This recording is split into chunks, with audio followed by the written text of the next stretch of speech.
Thanks so much, everybody, for joining. So, here's the story of Nintendo World Championships number 302. I have pictures to accompany this story. So, it's an average day. There I am, minding my own business, attending to the store. This is the store in the International District, of course. Our oldest store. It's been there 14 years, believe it or not.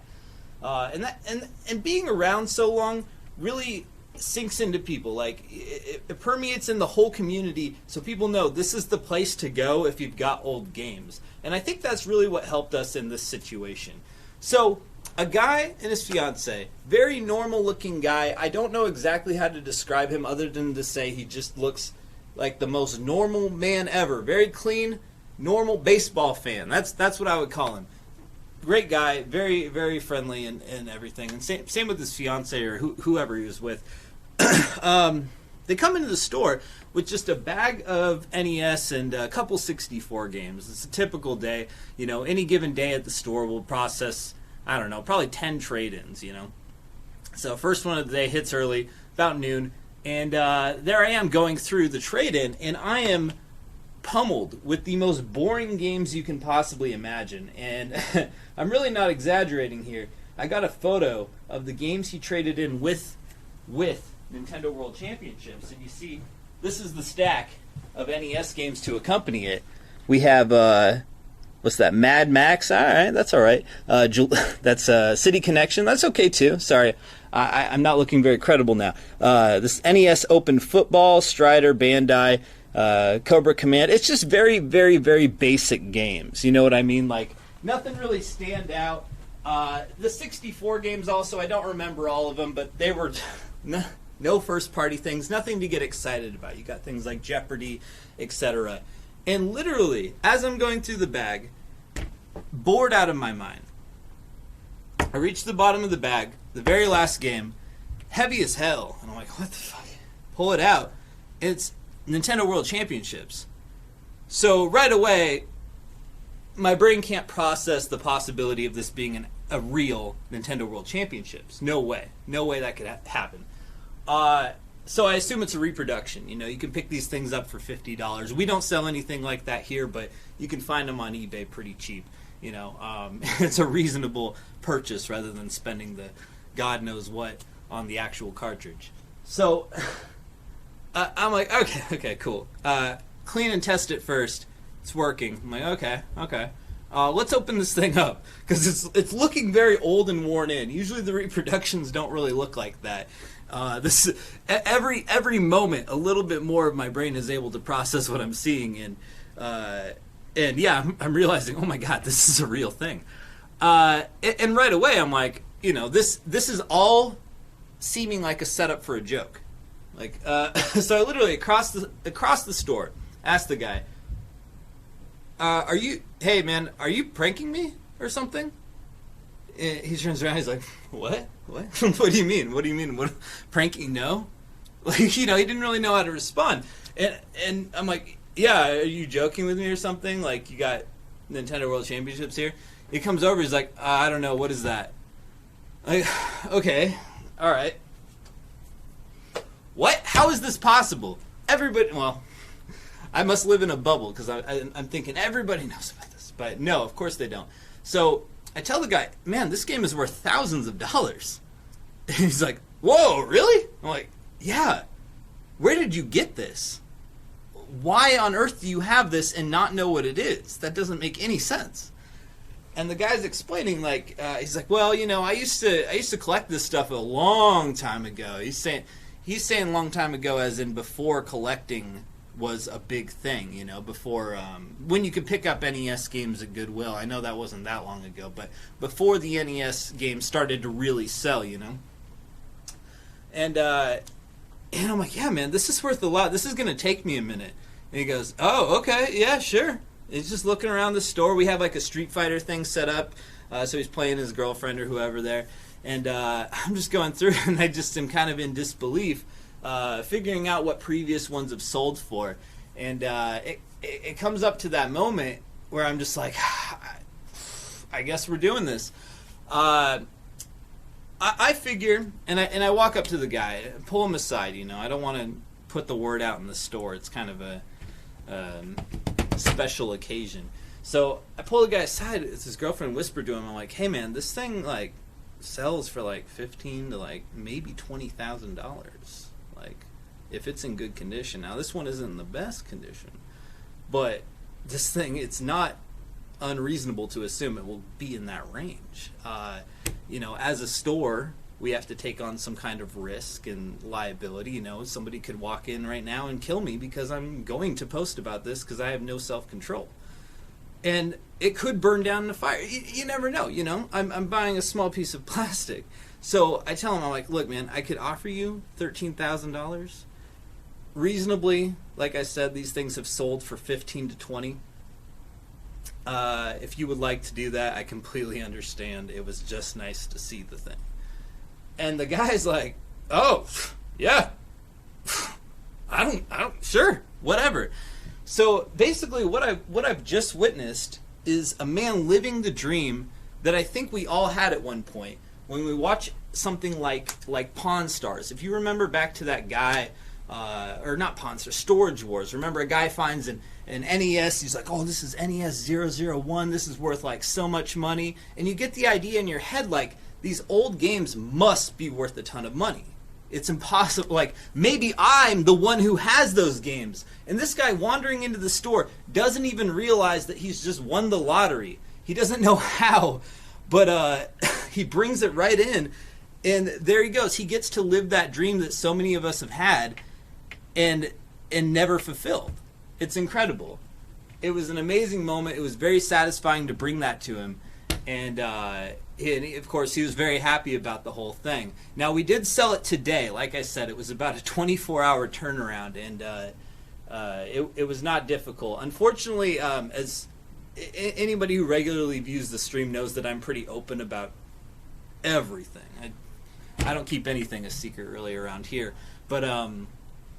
But the buyer requested that everything remain private. Although I will tell you, as far as selling it, it did sell for about what anybody would expect. You know, it wasn't like way more than normal, and it wasn't like just way less than normal. It was just like pretty much exactly what you would probably guess. So the thing was in pretty decent shape. I posted a lot of photos of it on Twitter and Facebook and things.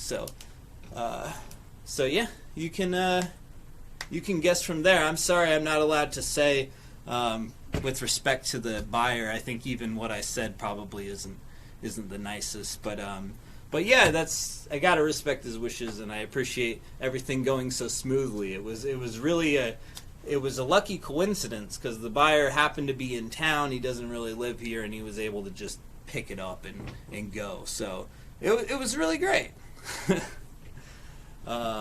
Does anybody have any questions? I mean, I feel like I'm making a bigger deal about this than really it is.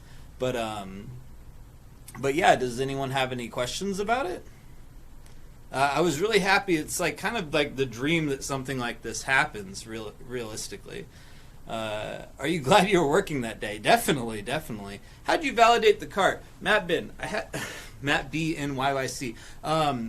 Open the thing up. You can compare photos to ones that are already online, and also you can just tell on some of these older ones. Like if you're used to working on cartridges like I am, you can tell when one is legitimate. And I know that doesn't sound right. It kind of sounds like the Supreme Court like argument of like pornography is. I'll know it when I see it.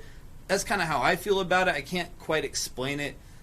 Maybe I'm just not thinking hard enough. But you just notice like old solder joints maybe, or just like it's so dusty. I recognize these chips.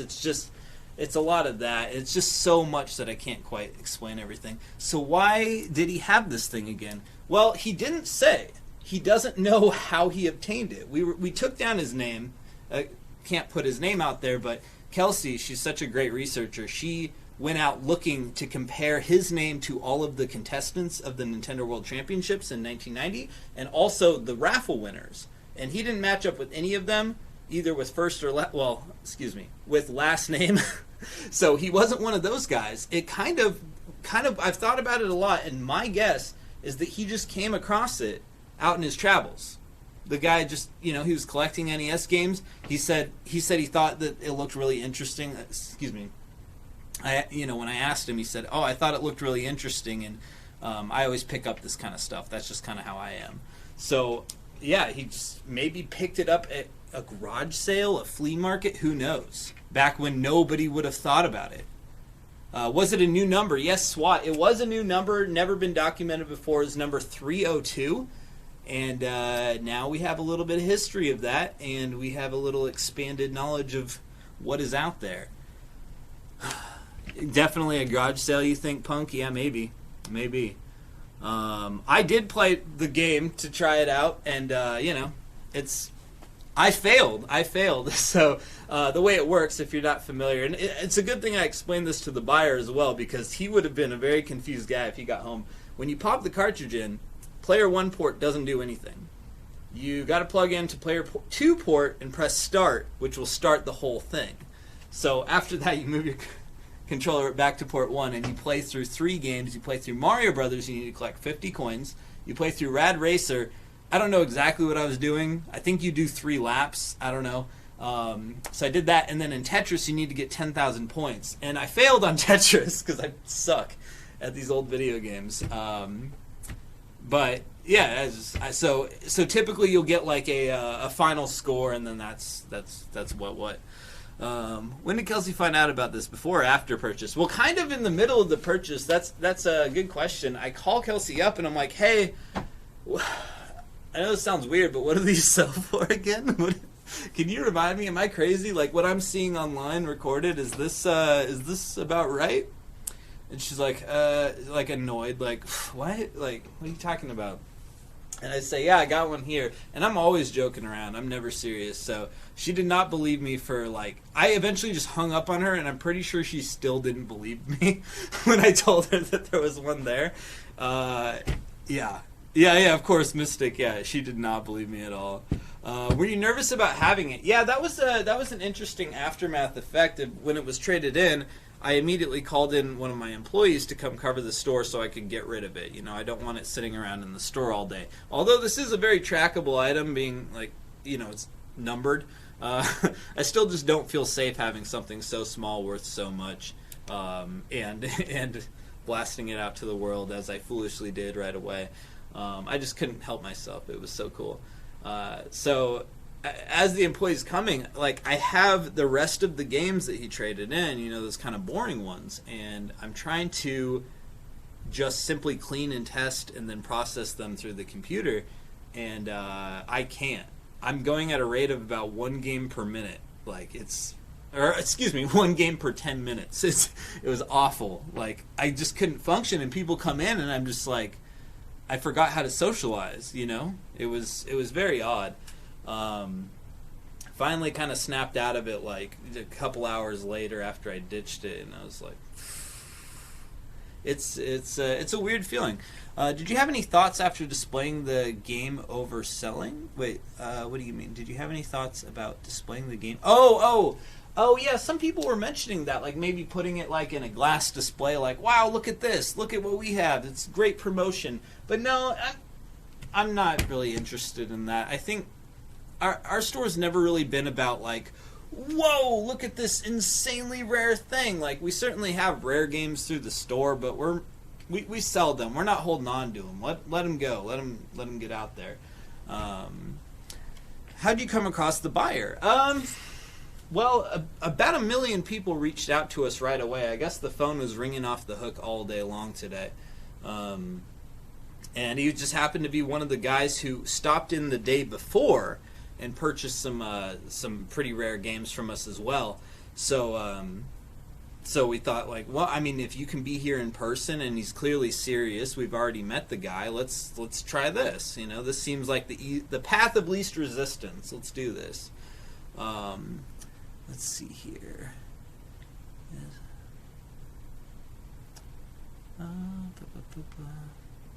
How did the media pick up the story? Well, the post on Pink Gorilla's Twitter really blew up, and I think a lot of it came from there, because most of the messages I got were all about that. I think I did 4 interviews, actually, which surprised me a lot. Like, I mean, these things are out there. I was surprised it was so hyped, but like I'm glad people are receiving it so well, and it was pretty exciting. Did you give the buyer a free plushie and some stickers as well? Orbit, this is embarrassing. So it's funny, as the buyer's leaving, he's like, hey, I don't mean to be an asshole, but can I get a free shirt? And I was like, wait, whoa, hold up, man. I was already thinking that. Yes, absolutely. I should have offered sooner.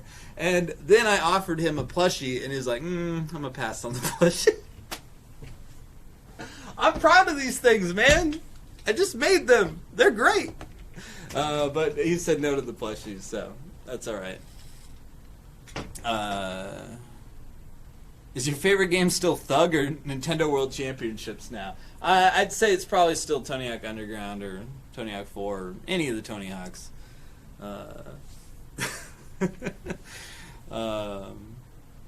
Yeah.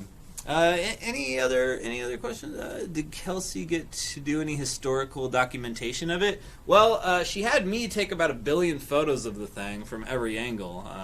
Besides that, not really. You know, Orvid King actually pointed out afterwards that maybe we should have dumped it.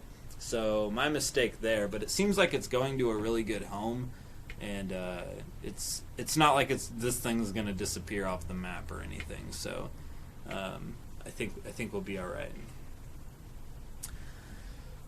Whew. Ballpark on how much it sold? About what you think. Not a lot more and not a lot less than normal. Would you have offered the same amount to the guy that was in the Metal Just Rocks video? I mean, I guess, you know, the guy in the Metal Just Rocks video, I didn't follow that probably as close as some of you guys have, but I heard that his sold for like $40,000. I think it was like the most pristine one anyone had ever seen, which is, you know, like double and more the range of like what it's typically been. So, you know, whatever we would have offered him would not. That's I don't know. This is way different. I don't know. I probably would have offered him the same thing about maybe a tiny bit more for the good quality, but I didn't actually see that one in person. I only kind of saw it in the video, and I didn't really remember it super clear, so it's hard to say. But you know, if it was nicer, maybe it would have. You checked to make sure the cash wasn't counterfeit, right? Yeah, it's all processed through. We're all good. How did you decide on the buyer out of all the inquiries you got? It just seemed like the path of least resistance. The guy was already here the day before, and he was very friendly, nice. He looked like an upstanding, trustworthy guy. So we just there it goes. Yeah, it just made it easy. He was already here. Did you purchase the game and resell it? Yeah.